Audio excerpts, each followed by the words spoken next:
Buenas noches, bienvenidos todos a este espacio de IntelliJuris. Es en verdad un gusto nuevamente estar en este espacio que nos abre la plataforma, pues para platicar sobre temas electorales. En esta serie que hemos denominado Hablemos sobre Derecho Electoral y que bueno, el día de hoy iniciamos con una segunda etapa y durante 11 sesiones estaremos platicando pues de los diversos temas que se han dado precisamente durante el proceso electoral 2020-2021. Son temas que hemos seleccionado sobre los principales tópicos que se han dado y polémicas y discusiones y todo lo que hemos tenido durante este proceso electoral que aún no concluye.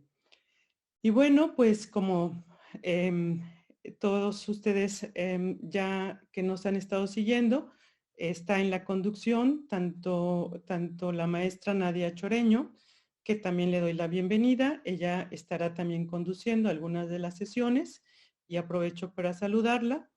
Y bueno, otras sesiones las estaré conduciendo yo. Y bueno, así iremos alternando un poco para no aburrirlos siempre que seamos las mismas, ¿no? Pero el día de hoy vamos a tratar un tema que hemos denominado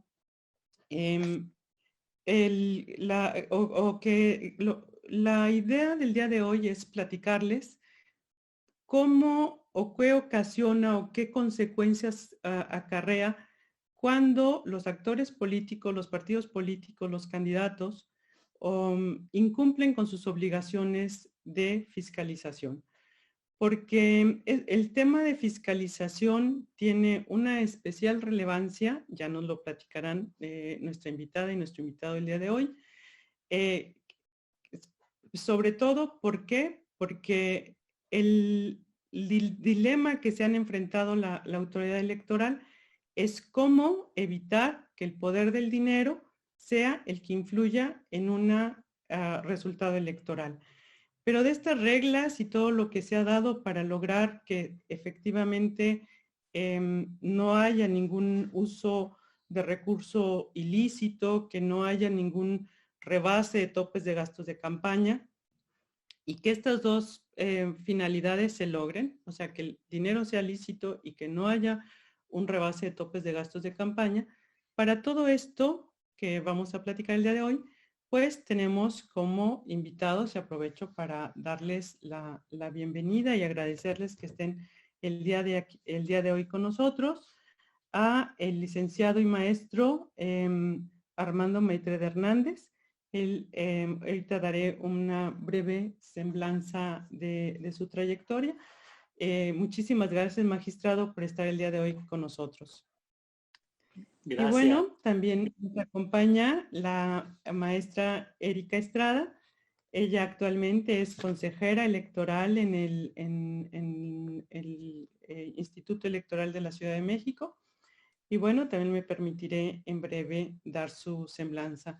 Muchísimas gracias, Erika, por estar con nosotros, por querer participar y compartir nuestros conocimientos. Bienvenida.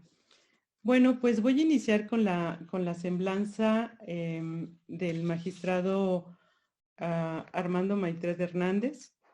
Él es licenciado y maestro por la Facultad de Derecho de la Universidad Nacional Autónoma de México. Tiene la especialización de la carrera judicial en el Instituto de la Judicatura Federal y obtuvo el título de especialista en argumentación jurídica por la Universidad de Alicante, en España. Ha sido profesor en la Facultad de Derecho de la UNAM, en el Instituto Nacional de Ciencias Penales y profesor invitado en diversas universidades del país. Ha sido ponente en múltiples eventos nacionales e internacionales relacionados con la organización de las elecciones, de los sistemas de justicia electoral y protección de derechos humanos. También es autor de diversos artículos especializados en materia electoral y control de la constitucionalidad. Tiene más de 22 años de experiencia en materia electoral.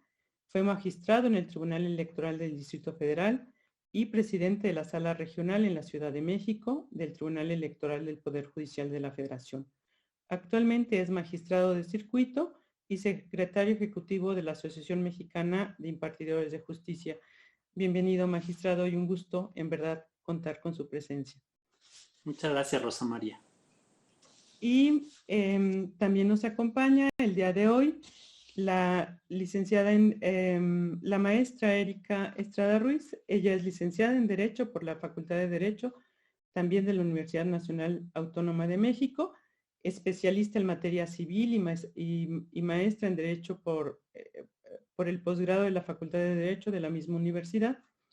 Realizó el curso de especialización en comunicación política impartido en la Universidad de Salamanca, España, y participó también en la Escuela de Observación Electoral organizada por la Organización de los Estados Americanos y la Universidad de Salamanca, España. Y fue ponente en el Foro Internacional Mujeres, Política y Democracia, rompiendo los techos de cristal en América Latina, organizado por el Programa de Naciones Unidas para el Desarrollo de la Organización de Estados Americanos, y también en el Instituto de Iberoamérica de la Universidad de Salamanca. Y bueno, tiene muchísima experiencia en materia electoral. Ella fue directora de, ¿cómo se llama? ¿Quejas? Sí, de resoluciones y normatividad. Resoluciones. ¿Qué son quejas? Bueno, quejas, perdón. Quejas en materia de fiscalización. Pero eso obviamente le tocó implementar la reforma electoral del 2014 en materia de fiscalización, precisamente con todas estas nuevas reglas, y nos acompaña para compartirnos precisamente todo lo que implica el llevar a cabo un proceso en materia de fiscalización, un proceso sancionador en materia de fiscalización y las consecuencias que se darán. Y bueno, en la importancia del día de hoy del tema, pues no amerita más introducción. Yo le pediría o iniciaríamos con el magistrado Armando Maitret, si es posible que nos platique un poquito, una breve reseña de lo que ha sido o cómo ha ido evolucionando la fiscalización en nuestro país y sobre todo, pues, esos grandes casos emblemáticos, ¿no? Como el Pemex Gate o los amigos de Fox, que pusieron, pues, como en relieve la importancia de que las reglas en cuanto a los recursos estuviesen muy claras. El origen y el destino de los recursos fuese transparente. Entonces, magistrado, pues, sin más, le cedo la palabra. Muchísimas gracias, muy buenas noches a todas, a todos. Primero, me tomo unos segundos para agradecerte, Rosa María, la gentil invitación a este espacio tan importante de divulgación del conocimiento. Felicidades por esta magnífica idea. Yo soy constante seguidor de la plataforma, me encantan los temas que tocan. Y la verdad me siento muy honrado de estar contigo y con una persona a la que no solo quiero, sino admiro muchísimo, como es Erika Estrada. Bien, yo creo que para hablar del tema hay que contextualizar que lo que vamos a abordar más adelante seguramente sobre estos procedimientos tan controversiales durante el proceso electoral del 2018, del 2021, pues no tiene su origen en reglas establecidas recientemente. Me parece que hay que tomar en cuenta que hay una relación tensa siempre entre dinero y política. ¿A qué me refiero? Pues si los partidos políticos participan en una sociedad masificada y en una competencia electoral y tienen estructuras nacionales, el razonamiento inmediato es que necesitan dinero para financiar todas esas actividades, y de manera tal que si hay dinero, porque los partidos lo necesitan, alguien tiene que aportar ese dinero. Y entonces hay en el mundo una relación entre dinero y política. En México hemos optado por un mecanismo de sufragar los gastos de los partidos políticos con una financiación eminentemente de carácter pública. Es decir, en el mundo nosotros podemos visualizar que los partidos políticos se financian con dinero público, con dinero privado, que hay reglas que prohíben ciertas fuentes de financiación, dependiendo de los diversos países, desde luego, que hay límites en las erogaciones o en los gastos de campaña y que hay fiscalización y sanciones a quien vulnere esas reglas. En México, decíamos, a partir de 1996, viene una reforma de donde, desde mi punto de vista, yo advierto un origen importante del modelo de financiación y fiscalización que hoy tenemos. Y es que si ustedes recuerdan, y lo dijo el mismo presidente electo Zedillo, 1994 fue una elección legal, pero inequitativa. Y es cierto, porque el Partido Revolucionario Institucional obtuvo ingresos de prácticamente el 80%. Frente a sus competidores, el resto del 20%, es imposible competir. Por eso se viene en 1996 un gran pacto entre las fuerzas políticas para que haya un financiamiento público predominantemente y un financiamiento privado exclusivamente para los partidos cuyo origen sea de personas físicas y a través de un monto determinado. Es decir, se excluyeron de las fuentes de financiación a los gobiernos extranjeros, a las iglesias, a las empresas mercantiles, o donativos anónimos. Se establecieron topes de gastos de campaña para tratar de generar competencias equitativas y se estableció un régimen amplio de fiscalización.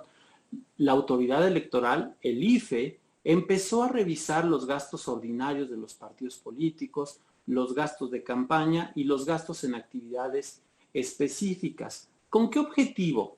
Con el objetivo de generar equidad en la competencia, solventar ese problema de la elección del 94 para que la del 2000 fuera equitativa.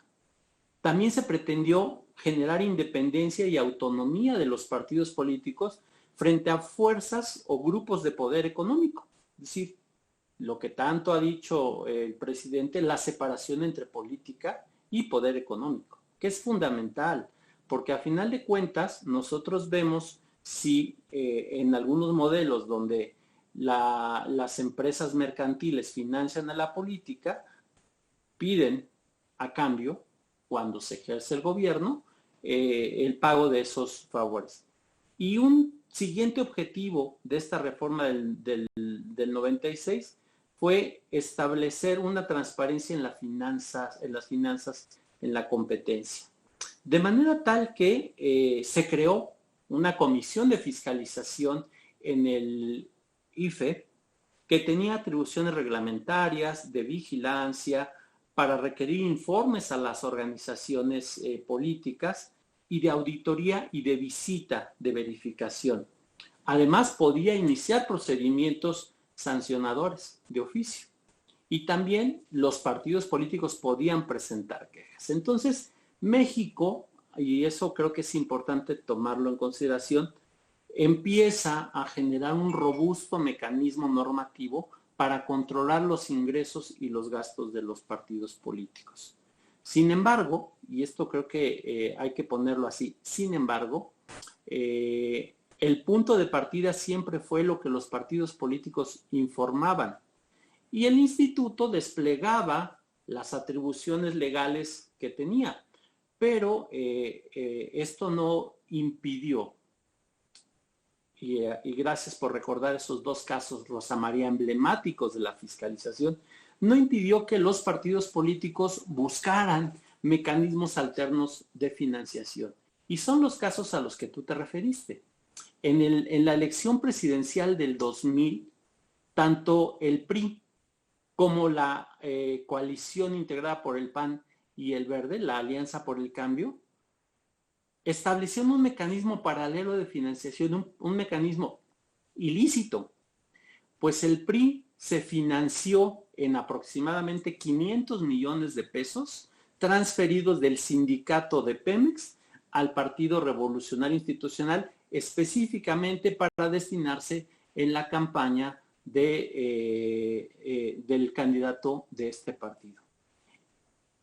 Y la alianza, cuyo candidato era Vicente Fox, constituyó una asociación llamada Amigos de Fox y también estableció un mecanismo paralelo. ¿Por qué son dos casos emblemáticos? Porque la autoridad administrativa electoral las detectó. Digo, a propósito de denuncias anónimas, las detecta, despliega sus facultades de investigación, de supervisión y se enfrenta con las primeras barreras, tanto de juicios de amparo como las autoridades hacendarias y bancarias que no le quieren dar información al instituto para poder llevar a cabo sus funciones. Fíjense, la elección fue en el 2000 y este modelo paralelo de financiación fue en el 2000. Y la investigación y la resolución de los asuntos llevó años. Se decidieron hasta el 2002 y el 2003. ¿Pero por qué son relevantes? Porque por primera vez en la historia de este país se hace una fiscalización rompiendo todas las barreras institucionales que se opusieron al instituto, específicamente el llamado secreto fiscal y el secreto bancario, se rompen. No voy a profundizar en eso, los casos están bien documentados, incluso se han escrito libros sobre eso. Pero al PRI se le impone una multa de 1,000 millones de pesos y al PAN y al Verde de más de 545 millones de pesos. Y esto, y ahí la dejaría en esta primera intervención, marca un parteaguas bien importante, porque se rompe a través de muchos esfuerzos y como dicen, a golpe de sentencia, las barreras para una fiscalización adecuada de las finanzas de los partidos políticos. Y un punto bien relevante, no importaba que el presidente Vicente Fox fuera presidente. El INE, con toda la autonomía, el IFE, perdón, con toda la autonomía e independencia, desplegó sus atribuciones e impuso las sanciones. Y políticamente, desde luego que puso sobre la mesa que el partido político que llevó al presidente de la República lo hizo a través de trampa, con una financiación que violaba los parámetros constitucionales y legales. Pero la fiscalización, y en esto hago énfasis porque seguramente Erika cuando nos platique cómo estamos ahora, nos daremos cuenta de que pues era el costo-beneficio una apuesta de ganar-ganar, porque a final de cuentas yo obtenía la presidencia y la sanción era económica, y la sanción económica la terminan pagando los contribuyentes. Hasta ahí dejaría esta primera intervención del contexto de cómo se da este modelo de financiación, en qué momento ocurre y cómo surge las atribuciones de fiscalización de la autoridad electoral federal, que paralelamente se construyeron mecanismos de fiscalización en las entidades federativas para supervisar los ingresos y gastos de las campañas locales. Gracias. No, excelente. Puntos súper relevantes. El tema de accedes al poder haciendo trampa, ¿no? Costo-beneficio.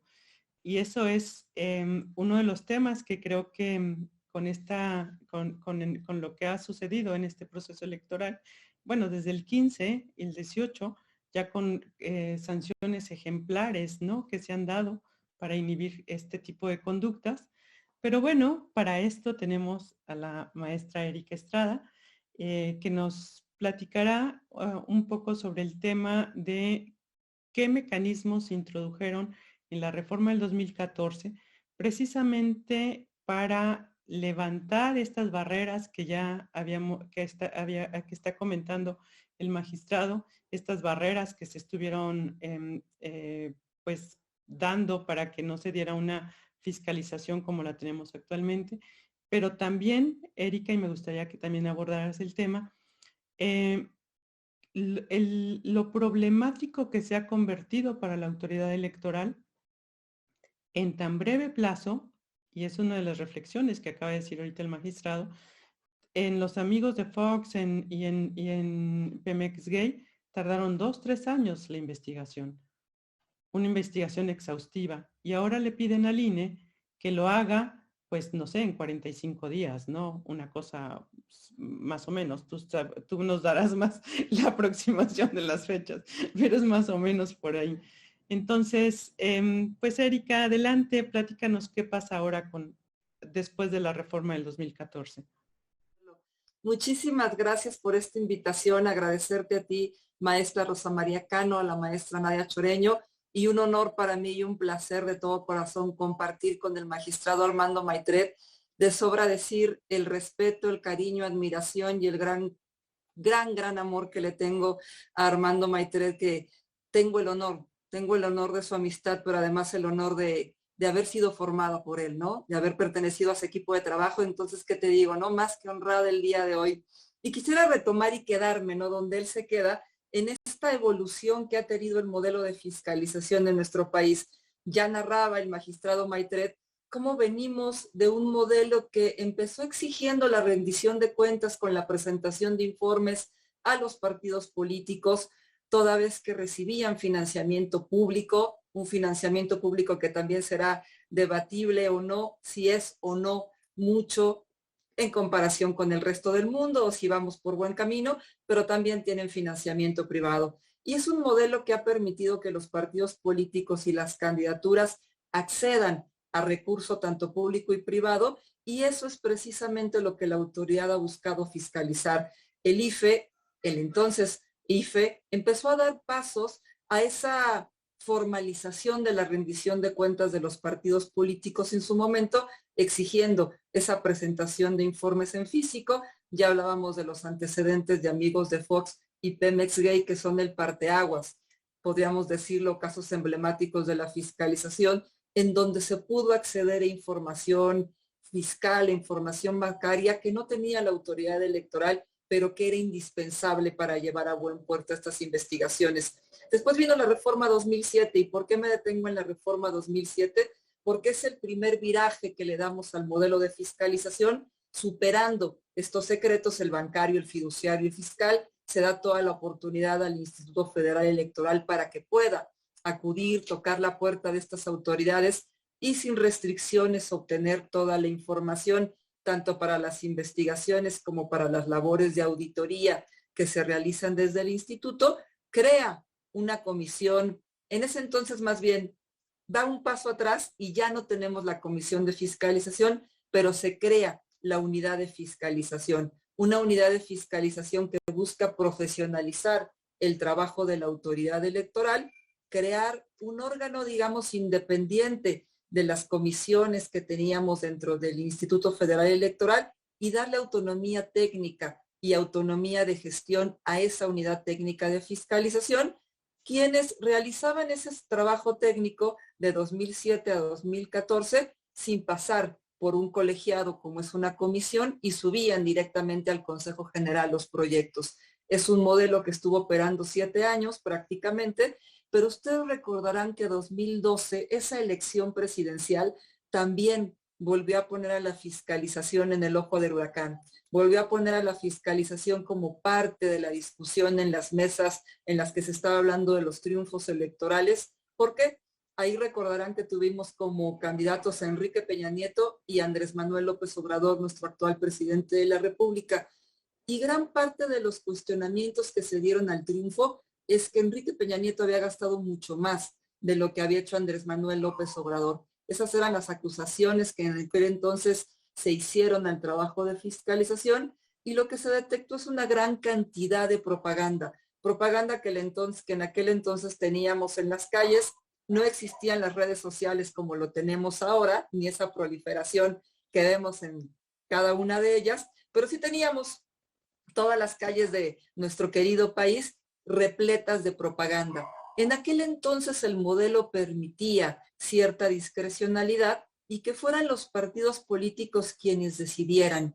¿Y qué decidían? Decidían cómo iba a distribuirse el recurso invertido en las candidaturas de acuerdo a una fórmula que ellos determinaban.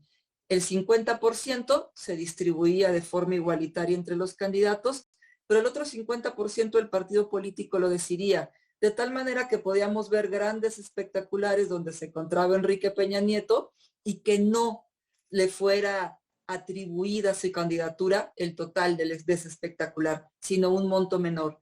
¿Por qué? Porque la coalición que en aquel entonces encabezaba Enrique Peña Nieto decidió que así fuera. Decidió proteger la figura presidencial y que la mayoría del recurso se fuera a otras candidaturas. En el caso de la candidatura de Andrés Manuel López Obrador no fue así. El partido o los partidos que lo abanderaban, que también iban a coalición, decidieron que la candidatura de Andrés Manuel López Obrador iba a ser beneficiaria del 50% de lo que costaba cada una de las publicidades o propagandas que encontramos en la calle, y eso también creó una ficción contable que hizo que no rebasara el tope el candidato Enrique Peña Nieto, pero sí Andrés Manuel López Obrador en aquella elección. Y una vez más, la fiscalización se volvió protagonista y vino la reforma 2014. ¿Qué pasó en esta gran reforma 2014? Teníamos a una autoridad, el Instituto Federal Electoral, que fiscalizaba las campañas federales, se encargaba de la campaña presidencial, Congreso de la Unión, nuestros 500 diputados, nuestros 128 senadores, y ahí se acababa la labor del Instituto Federal Electoral, labor muy importante. Pero viene la nacionalización. Creamos el Instituto Nacional Electoral y con ello esta autoridad nacional que ya no se iba a hacer cargo solamente de lo que pasara a nivel federal, sino que iba a absorber la fiscalización de las 32 entidades federativas que hasta ese entonces estaba a cargo de los organismos electorales locales, los institutos locales en aquel entonces llamados, ahora conocidos como OPLES, y los OPLES fiscalizaban en aquel entonces, pero con reglas no homogéneas, con legislaciones que no necesariamente se hablaban entre ellas o que tenían el mismo estándar a lo que se refiere a la labor de auditoría y al alcance del valor probatorio. Para decirlo en palabras coloquiales, cada una de las 32 entidades tenía su propio modelo y el propio modelo podría ser lo más laxo posible o rígido, como ustedes se puedan imaginar. Y lo que hace la reforma 2014 es homogenizar. Es decir, ya no queremos este modelo. Las fuerzas políticas así lo manifestaron, fueron los propios actores políticos, los partidos políticos, las y los candidatos quienes dijeron, vamos a homogenizar las reglas y queremos una autoridad nacional. Y entonces el INE se convierte el gran fiscalizador de todo el país, se hace cargo ya no solamente de las candidaturas locales, sino todos los cargos de elección popular en nuestro país. Primer gran tema. Ahora tenemos una autoridad nacional que es responsable de toda la fiscalización. Segundo gran tema, tenemos una autoridad nacional que además tiene que hacerlo en tiempo récord. Y aquí entraba lo que nos refería la maestra Rosa María Cano. Ya no es calificar la fiscalización después de que se da la elección, después de que se da la toma de protesta de los cargos, sino que se tiene que hacer durante el transcurso de las campañas. Pasamos prácticamente de tener una fiscalización que se llevaba poco más de un año, o que las denuncias, como bien lo refería el magistrado Maitret, podrían estarse resolviendo 2, 3, 4 años después, quizás hasta 5, antes que nos alcance la caducidad, a tener que resolverlas en proceso electoral, a tener que empatar la dictaminación que hacen los auditores con la resolución de todos los procedimientos administrativos y días más, días menos, esto se lleva 45 días y tiene que resolver el Consejo General una vez que se da el día de la elección, llevar a Consejo General todos los dictámenes y resoluciones. Esto pasó hace unos días en el Consejo General del INE y con eso dar insumos a las autoridades jurisdiccionales para que califiquen la validez de la elección, porque además entró otro factor importante, que es el artículo 41 constitucional y la nulidad de una elección por el rebase de topes de gastos de campañas, o bien por tener recursos ilícitos involucrados en la misma. Como verán, el modelo de fiscalización se vuelve cada día más importante, protagonista de la equidad y la legalidad en la contienda, y esto es lo que logra este nuevo modelo, ¿no? Consecuencias jurídicas trascendentales para cada una de las candidaturas, y los candidatos y precandidatos en este modelo además se convierten en responsables solidarios. también los partidos políticos y las fuerzas que diseñaron esta nueva reforma dijeron, ya no queremos cargar solamente como con la responsabilidad como institutos políticos, aquí también hay personas físicas involucradas que con su conducta pueden provocar que se violente la norma y ellos también son responsables. De ahí que se dé este viraje también jurídico en donde hay que cargar responsabilidad a las personas que están abanderando una precampaña o una candidatura, y este nuevo modelo de fiscalización tiene esas consecuencias trascendentes. Habría que reflexionar si en tan poco tiempo se pueden lograr los objetivos que está trazando la norma, o reflexionar si esas consecuencias jurídicas se tienen que dar aún cuando hayan sido ya, digamos, proclamados ganadores y tengan su constancia de asignación. Creo que podríamos ir hacia ese modelo también y reflexionar si una vez que se encuentran sentados en la silla o despachando desde alguna oficina a lo largo y ancho de nuestro país, se puede todavía cancelar el triunfo para dar mayor efectividad al modelo de fiscalización. Gracias. Muy interesante reflexión, Erika. Muchísimas gracias por la participación. Y bueno, yo me quedo con tu última reflexión sobre este tema de en qué momento se puede llevar a cabo la sanción o la consecuencia del incumplimiento que se dan a estas reglas. Y bueno, tenemos dos momentos importantes en el proceso electoral. Uno es obviamente las reglas previas a que se registren los candidatos, que es precisamente el periodo de precampañas, que tenemos ahí una serie de reglas para efecto de que como nadie empiece la carrera antes, ¿no? Pero además de tener estas reglas de precampaña, pues tenemos que también ahí hay un gasto, como decía el magistrado, y pues ese gasto se tiene que reflejar. Entonces, yo quisiera, magistrado Maitret, que nos platicara un poquito las consecuencias o por qué es tan drástica la previsión legal en determinar que cuando un precandidato no rinde el informe de precampaña, pues la consecuencia es la pérdida del registro. ¿Cuál es la finalidad atrás de esta, pues pareciera una norma o una regla un tanto drástica, ¿no? Pero quisiera que nos platicara un poco sobre el tema. Muchas gracias. Bueno, a ver, dicen que la historia la escriben los vencedores, ¿no? Pero nuestra normativa electoral la escriben los perdedores. Y como bien se ha escrito por ahí un libro, la democracia en México no nació en 2018. La democracia en México ha sido un proceso muy largo, muy esforzado. Y esta regla a la que haces referencia, querida Rosa María, tiene una historia. Y es que si contabilizamos las sanciones que han sido históricas, 1,000 millones de pesos, es decir, eran 100 millones de dólares en ese entonces, con lo que se le multó al PRI, 50 millones de dólares al PAN y al Verde. De verdad que deben dolerle a cualquier persona, más a un partido político.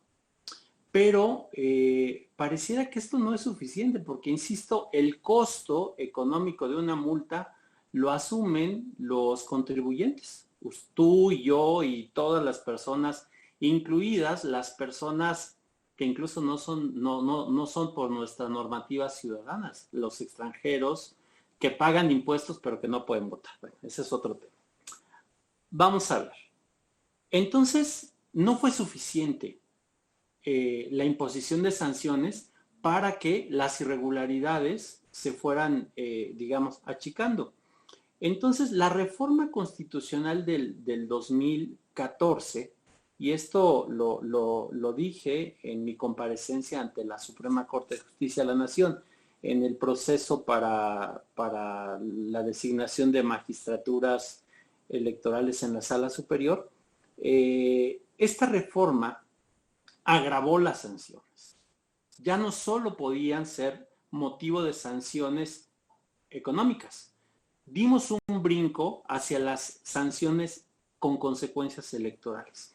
Y tú lo acabas de indicar muy bien. Si alguien vulnera el principio de equidad en el proceso de selección de una candidatura, y esto, como el INE hace esta revisión, esta fiscalización, se acredita, la consecuencia que establece la ley es que se impide el registro o si ya se concedió, se cancela.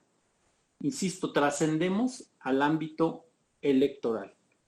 Esta norma fue analizada en cuanto a su constitucionalidad por la Suprema Corte de Justicia de la Nación en una acción de inconstitucionalidad. Para quien nos sigue y quiere abundar en esto, la 22 del 2014. Y ahí la Corte revisó que el plazo o los plazos para presentar estos informes y las consecuencias de no presentarlos, que era cancelar el registro, tenían una naturaleza constitucional. ¿Por qué? Porque de no considerarlo así, Rosa María, Erika, estimado auditorio, estaríamos permitiendo que se viole la Constitución, que se viole el principio de legalidad, el principio de equidad, el principio de transparencia y el principio de rendición de cuentas. Todo eso se viola cuando alguien no rinde su informe. Pero además, se impide que la autoridad electoral despliegue sus atribuciones de fiscalización. Esto que estaba bien y así nació, vino a la Sala Superior y lo flexibilizó. Y cuando se flexibiliza una regla que tiene esta intención de cerrar la puerta a la trampa, lo que genera es incentivos para hacer trampa. Y la Sala Superior en el llamado caso Monreal, que fue el candidato a la gubernatura en Zacatecas, dijo, bueno, hay dos categorías. Cuando no se presenta, sí, entonces imponle esa sanción de pérdida de registro. Pero si la presenta extemporáneamente, entonces no le puedes cancelar el registro y te vas a una sanción económica. ¿Y qué generó? Pues que los candidatos simularan presentar sus informes, los partidos políticos les sellaban y decían, ¿qué crees? Sí me lo presentó su reporte de gastos de precampaña, pero chin, se me pasó subirlo al sistema. Y entonces le das la vuelta a la norma. Ahora, en concreto, querida Rosa María, esta norma ha sido analizada tanto por la Corte como por la Sala Superior en la proporción de si es desproporcionada, digamos, la sanción en relación con la infracción. Y los dos órganos han determinado que es constitucional. Y es que, a final de cuentas, el objetivo de la norma es evitar que se viole la Constitución y que se garanticen condiciones de equidad en la competencia electoral, que es uno de los puntos o de los talones de Aquiles que seguimos sufriendo en nuestro modelo democrático. Yo dejaría hasta aquí esta intervención, porque seguramente podemos más adelante discutir algunos casos ya donde en la práctica se ha aplicado y ha generado muchísimo debate. Muchísimas gracias, magistrado. Queridísima Erika, yo quisiera continuar contigo una reflexión que te quedaste muy interesante. Lo que nos planteabas era el tema de la oportunidad para sancionar cuando se ha dado el rebase de topes de gastos de campaña, ¿no? Para efecto de la nulidad de la elección. Y bueno, ese es un tema que pues sigue, yo creo, todavía no tenemos como muchísima claridad los momentos, porque los tiempos no coinciden, ¿no? El momento para impugnar una elección se da pues de manera casi inmediata y la autoridad tiene sus dictámenes con posterioridad. Entonces, estos dilemas procesales que se dan de cómo hacer valer la nulidad de una elección por un rebase de topes de gastos de campaña que lo esbozabas tú al final de tu participación. qué soluciones o cómo podría un partido político que perdió, un candidato que perdió, que no tenía esa información en el momento en el que impugnó, cómo podría hacer valer la nulidad con posterioridad, como tú lo planteabas un poquito? Sí, muchas gracias, Rosa María. Ahí fíjate que hay como podría decirse que un choque, ¿no? Un choque en lo que sería la celeridad con la exhaustividad. La autoridad electoral va contra reloj, ¿no? Parece una carrera de obstáculos en el momento en que estás resolviendo toda la fiscalización. Y aquí comentarle a todas las personas que nos están siguiendo, la fiscalización tiene dos grandes componentes. Uno de ellos es la tarea de auditoría. La tarea de auditoría es el trabajo que realiza el contador, el auditor, que está revisando no solamente la información contable que están proporcionando los partidos políticos, sino realizando este gran despliegue que se da en campo. Las tareas de campo, que son visitas de verificación, recorridos en las calles, hacen visitas a las casas de campaña de los precandidatos y candidatos y un gran monitoreo en redes sociales, así como radio y televisión. Todo eso lo tiene que hacer este grupo de auditores para ir trabajando de manera paralela y espejeando con el área propiamente que se encarga de resolver las denuncias, las quejas. Y aquí hay un factor importante que tú señalas. ¿Qué hace un partido político ante este escenario, no? El partido político, creo yo que no se encuentra cerrado de ojos, al contrario, tiene muchísima más información luego de la que tiene la autoridad electoral. No hay que no hay que obviar, ¿no? No hay que obviar esta situación de que los partidos políticos son quienes tienen el control de la contabilidad como tal. Pero la autoridad electoral en este nuevo modelo, la gran posibilidad que tiene es de construir esa contabilidad sin necesidad del partido político. Dirán, bueno, ¿y cómo le hacen para hacer esto? Hay facultades que se están ejerciendo todo el tiempo. Y les pongo un gran ejemplo. SAT. Con el Servicio de Administración Tributaria, los partidos políticos, cuando realizan actividades comerciales, como son contrataciones con proveedores o pagos de bienes o servicios, tienen que tener un RFC. Y este RFC es único para un partido político a nivel nacional. ¿Qué es lo que se hace? Que se cruce información con el Servicio de Administración Tributaria, de tal manera que toda la facturación llega a manos del Instituto Nacional Electoral antes de que el partido político la reporte. Esto permite hacer un cruce masivo, si no, no hay manera de que se pueda explicar la fiscalización en 45 días de más de 10,000 millones de pesos, y estamos hablando de cerca de 20,000 candidatos, para llevar, digamos, un dictamen consolidado a la sesión del Consejo General del INE. Pero hay un momento procesal que es el que tú marcas. En paralelo, tiene un mes, digamos, más o menos la autoridad electoral, el Consejo General del INE, en donde está cerrando la fiscalización, dando garantía de audiencia a los partidos políticos y candidatos, y al mismo tiempo ya el grupo jurídico del partido político está tocando la puerta a los tribunales electorales locales o a las salas regionales o del Poder Judicial, sala regional o superior del Poder Judicial de la Federación, diciéndole, oye, quiero la nulidad por el rebase de topes. Pero la autoridad electoral de este lado, fiscalización, no ha terminado. Esto me tocó vivirlo de primera mano cuando se implementó el modelo en 2015.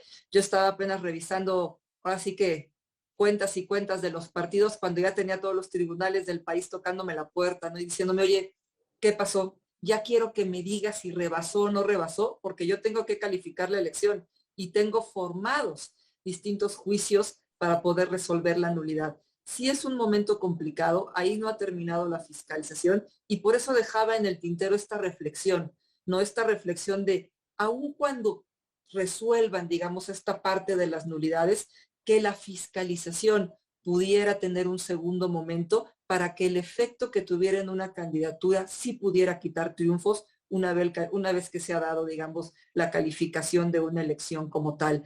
Porque me parece que esa consecuencia jurídica sí verdaderamente traería, digamos, un mayor cuidado y una protección de la norma constitucional a la que ya hacía referencia el magistrado Maitret, porque ahora tal pareciera que el modelo, no quiero decir que sea fácil, pero resulta ciertamente cómodo en lo que tú señalabas, el costo-beneficio.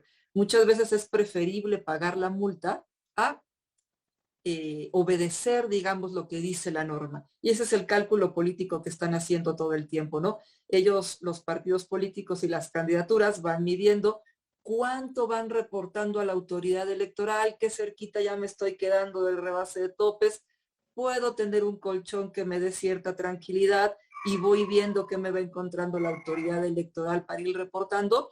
Y me parece que al menos que la consecuencia jurídica trascendiera un poco más a la esfera particular de los triunfos, ahí tendríamos mayores oportunidades de inhibir. Estamos hablando de multas millonarias. A mí me tocó ver cada proceso que se revisaba, no solamente un ejercicio de campaña, sino un ordinario, que las multas agrupadas entre partidos políticos fueran de más de 600 millones de pesos anualizados.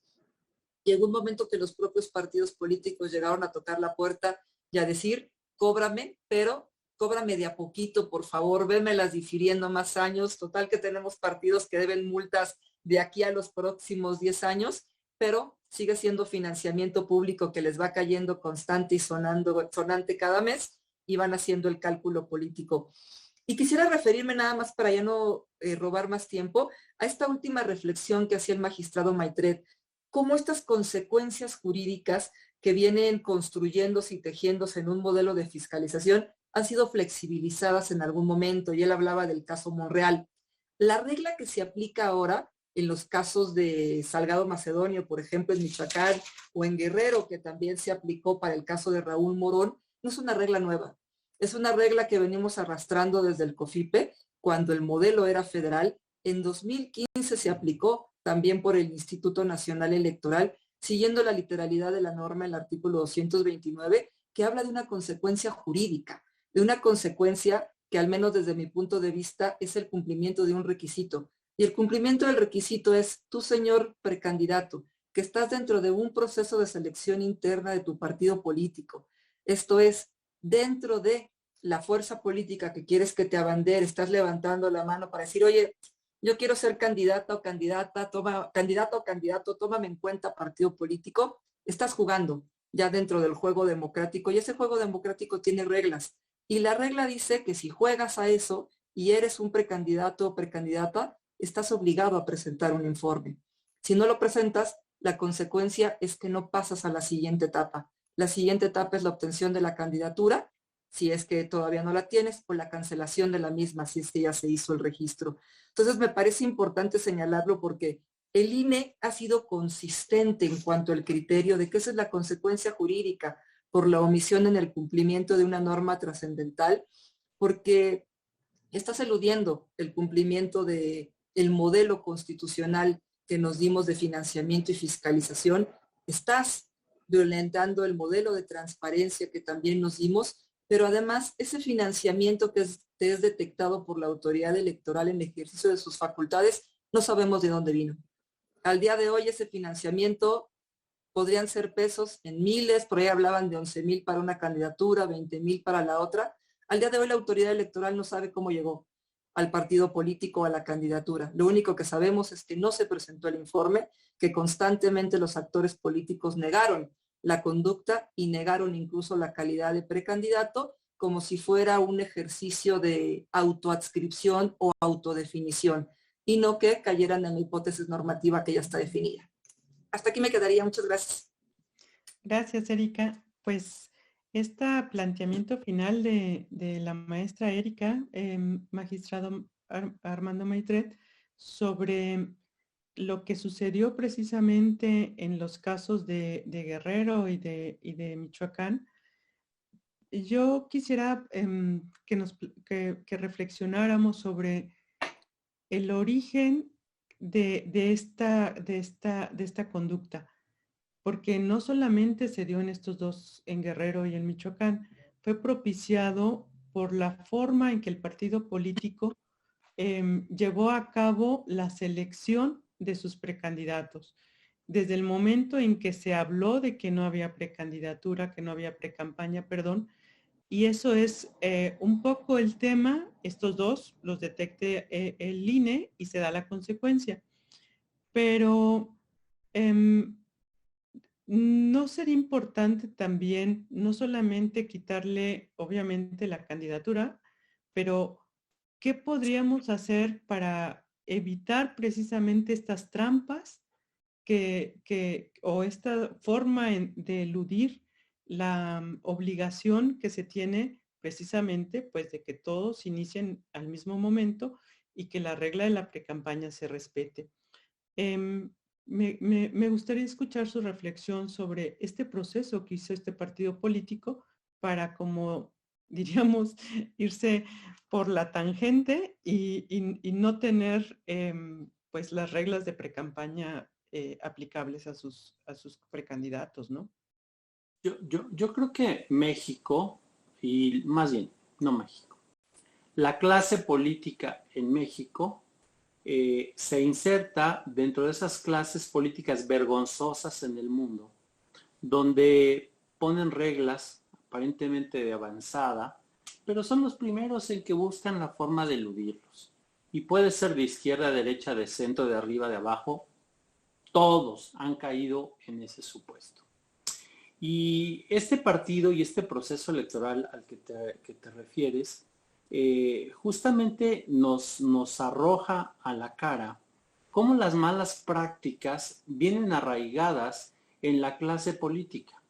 Y son los mismos políticos pasados del PRI, del PAN, del PRD, de todos lados a un movimiento. Y su proceso, fíjense cómo trataron de eludir el cumplimiento de las reglas, diciendo, no, es que solo puedes ser precandidato si participas en un proceso interno de selección de candidaturas. Y en mi caso, en Morena, no hicimos proceso, ¿no? Porque fue un procedimiento a través de las encuestas y la encuesta fue la que decidió.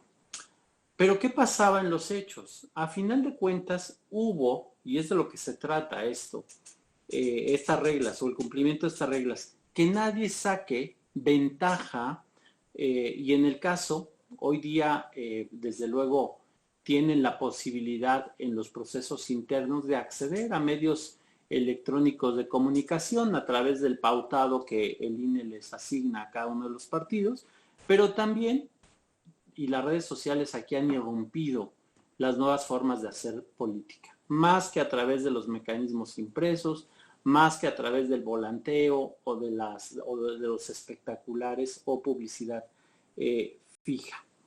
Y a lo que voy en estos procesos a los que te refieres y que en esos son coincidentes, es que hicieron actos de precampaña. Salieron públicamente, se ostentaron como precandidatos, pero tuvieron la arrogancia de no reportar. Y a pesar de que la autoridad electoral les requirió en diversas ocasiones de que no tenían o no habían subido un reporte, bastaba, Rosa María, que reportaran en ceros. No gastamos nada. Y con eso hubieran librado el tema. Pero ¿cuál es el fondo del asunto? Y es el que a mí me preocupa mucho más. Que nuestra clase política se sabe impune. Y se sabe que todo, incluso el derecho, se somete a la política. Y lo que nos deja este proceso, y yo estoy muy satisfecho de esos dos casos, es que una autoridad, el INE, como dice la maestra Erika Estrada, se mantuvo firme en sus criterios que históricamente había asumido. Y la sala superior, con dubitaciones, si quieren, en un primer momento, regresando para que el INE repusiera un procedimiento, al final dijo sí, no hay reporte, y cuando no hay un reporte, déjenme decirle al público que gentilmente nos brinda su tiempo, lo que no sabes es si se gastó o no, y si alguien, en el caso concreto, sacó una ventaja indebida respecto de otros u otras candidaturas. ¿Cómo solucionar esto, Rosa María? Creo que ya todos estamos cansados de que se ponen reglas, sanciones cada vez más drásticas, y a pesar de eso se siguen generando malas prácticas. Yo no sé si dentro de las reflexiones cabe a este modelo sobreregulado, nuestro modelo electoral sobreregulado, hacerlo ya mucho más flexible en algunos aspectos. Sabemos de dónde venimos, sabemos que la equidad o la igualdad en la competencia ha sido un tema, pero también sabemos que el electorado mexicano ha madurado muchísimo, ¿no? Yo ya no creo que el electorado se compre a la primera esa publicidad abrumadora, porque si es así, Andrés Manuel en 2006 hubiera ganado. Fue el que más acceso a radio y televisión tuvo. En 2012 fue quien más gastó, ¿no? Y en 2018 hasta se generó un fideicomiso, ¿no? Que se sancionó y después salió liberado. Entonces, no necesariamente hoy en México quien más gasta es el que gana. Entonces, quizá habría que empezar también a discutir si no tenemos que empezar a meter reversa en liberar algunos aspectos sobreregulados, porque también, y con esto terminaría, hemos sobrecargado a la autoridad. Y bien lo decía Erika, nada más imaginar que en estos 40 y tantos días hay que fiscalizar 20,000 candidaturas. La verdad, y no me dejará mentir ella que es experta, ni se puede hacer exhaustivamente. Incluso con estos modelos de cruce de información, siguen permeando muchísimas malas prácticas y mucha simulación en el gasto. Porque no es cierto que, por ejemplo, un cierre de campaña donde actúa un cantante que tú sabes que vas y lo cotizas y te cuesta varios millones de pesos, te cobró 20,000 por una actuación de 20 minutos, ¿no? Entonces, vamos también siendo realistas en que la realidad ha ido superando estas reglas que pretenden equidad de buena, digamos, de buena fe, pero que de frente tienes a una clase política indispuesta a cumplirla y acatarla. ¿Por qué? Porque carecen de un sentido democrático. Tenemos una deficiencia de demócratas en este país. Es muy interesante la reflexión. Efectivamente, a lo mejor lo que nos hace falta es quitar tantas reglas, hacer más simple nuestro derecho electoral y pues que la clase política también asuma la responsabilidad y que pues a lo mejor se sancione de manera, no sé, ya con la pérdida del cargo, ¿no? Ya no solamente con la pérdida de la candidatura, con la pérdida del cargo. Pero bueno, veremos en los próximos, yo creo, como bien dicen, las reformas electorales son periódicas y es muy probable que tengamos una reforma en un breve plazo.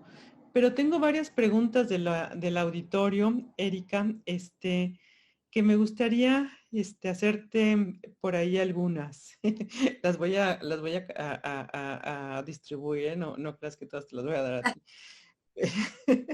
Pero bueno, las que son atinentes al tema de la unidad técnica de fiscalización, por ejemplo, nos preguntan, ¿qué sucede con las quejas que siguen en instrucción una vez que se ha dictado el dictamen o con las que o con las que les hizo falta la investigación?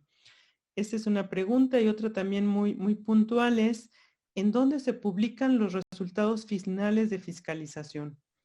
No sé si nos pudieras compartir para el auditorio estas dos Claro que preguntas. sí. Claro que sí, empiezo con la última. Hay un sitio en la página del INE que se llama Rendición de Cuentas. Ahí van a encontrar ustedes, si entran a la página del INE, bajan. Hasta abajo hay una mención a fiscalización. Entran ahí, los va a remitir a otra página y el sitio se llama Rendición de Cuentas. Ahí lo que hace el instituto es subir al final de toda la fiscalización un resumen por cada una de las candidaturas, se le llama estado de cuenta, porque ahí te van a decir los ingresos y egresos que tuvo cada uno de las personas que estuvieron contendiendo y puedes obtener ahí la información en formato PDF o incluso en bases de datos que puedes bajar Excel para aquellas personas que les gusta hacer investigación y que pues son indispensables las bases, ¿no? Que los PDFs nos sirven. Y por el otro lado, ¿qué pasa con las denuncias que todavía no se han resuelto? Estas siguen en sustanciación y se tienen que resolver.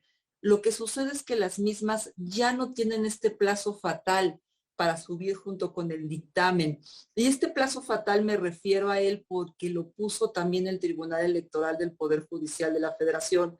Es una jurisprudencia de nuestra Sala Superior que dice que las quejas de fiscalización se pueden resolver, así dice el título, incluso con el dictamen de los ingresos y egresos. Y ahí le puso como meta a la autoridad electoral que las denuncias que se presenten durante la campaña o el proceso electoral suban al mismo momento junto con la revisión de auditoría.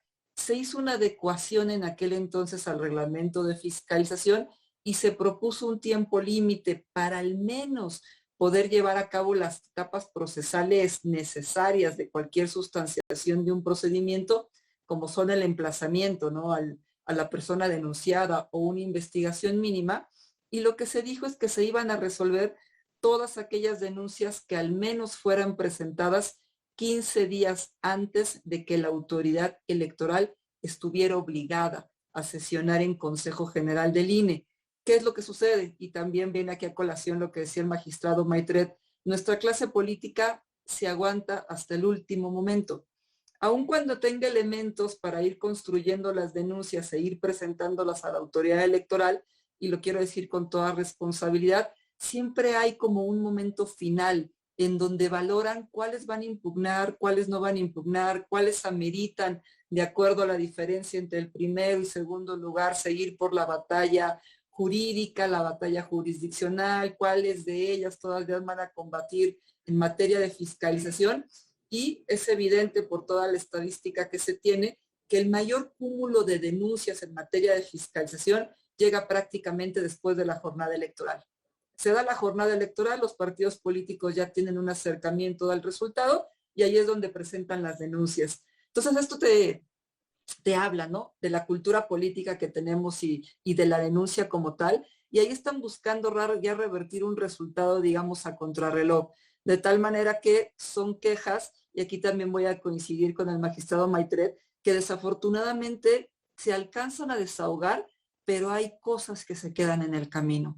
Hay diligencias que no se pueden realizar en tan poco tiempo, hay cruces de información que por más que corras, ya nadie te los va a dar, y hay quejas que llegan después todavía. Te aseguro que al día de hoy siguen llegándole quejas a la autoridad electoral que ya no se resolvieron en su momento con la fiscalización, que se van a sustanciar, pero ahí sí se hacen, digamos, con mayor profundidad y volvemos a la reflexión, ¿no? ¿Qué consecuencias jurídicas van a tener ahora después de que ya se calificó una elección? Muchísimas gracias, Erika. Bueno, pues ya para cerrar, ya nos está comiendo el tiempo. La verdad es que se van los minutos volando. Yo quisiera preguntarle al magistrado Maitret una de las preguntas que nos hace aquí el público. Básicamente nos plantean que cómo califican las sanciones a Samuel García y a los spots que pagó El Verde a los youtubers. Y bueno, básicamente se centran en este tema, ¿no? Y también nos preguntan que cómo se hace la fiscalización de los diputados plurinominales. Bueno, creo que son dos preguntas muy puntuales. No sé, magistrado, si podemos cerrar con ellas. Sí. Por ahí nos dan un espacio todavía para lograr responderle al público, ¿no?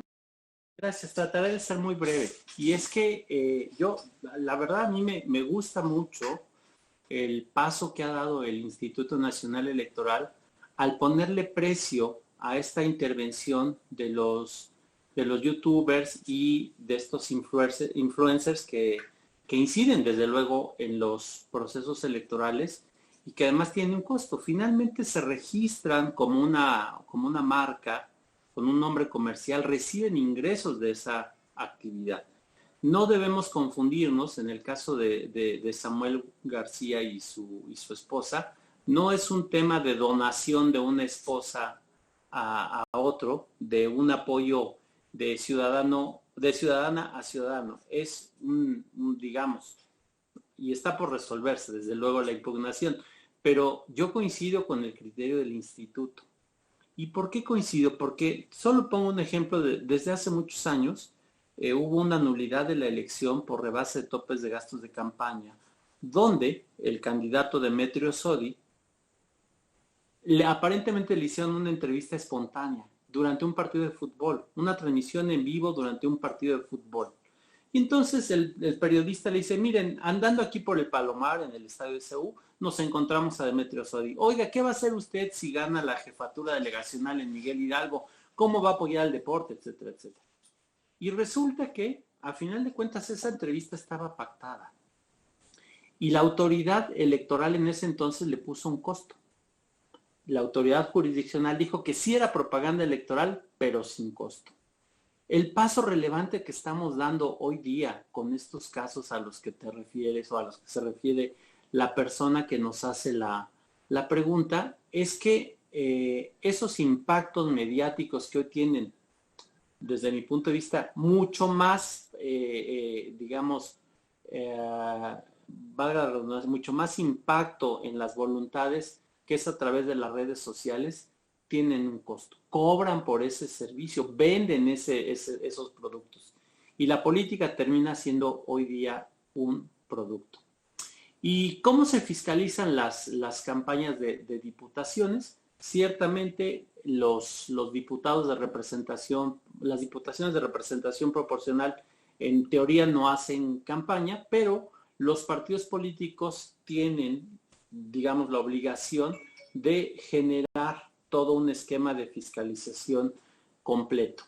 ¿Dónde se promocionan? Se promocionan en las campañas institucionales del partido político y ahí también se establecen costos que los partidos políticos determinan cuáles son las asignaciones que dentro de los gastos generales de campaña le corresponden a esas campañas institucionales que impactan a todas las candidaturas. El famoso prorrateo que le permite a los partidos políticos cuadrar sus cifras en la mayor cantidad de las candidaturas respectivas. Espero haber dado respuesta puntual. El tiempo nos abrumó, pero aprovecho para agradecerte, Rosa María, otra vez la gentil invitación. Al contrario, muchísimas gracias, magistrado Maitret. La verdad ha sido un placer dialogar con usted. Igualmente, Erika, muchísimas gracias por aceptar esta invitación. Y muchísimas gracias a todos los que se conectaron y nos siguieron el día de hoy. Los invitamos a que nos continúen con estas charlas que vamos a estar platicando con ustedes. La siguiente sesión hablaremos sobre paridad. Si efectivamente las reglas de paridad se cumplieron y los problemas que se ocasionaron también en este tema, en el proceso que está todavía en curso. Pues los emplazo para que nos sigan en la siguiente sesión y les agradezco muchísimo que nos hayan estado acompañando y sobre todo a la plataforma IntelliJuris que nos sigue dando este espacio. Muchísimas gracias y buenas noches. Hasta luego. Muy buenas noches, gracias. Hasta luego, buenas noches, gracias.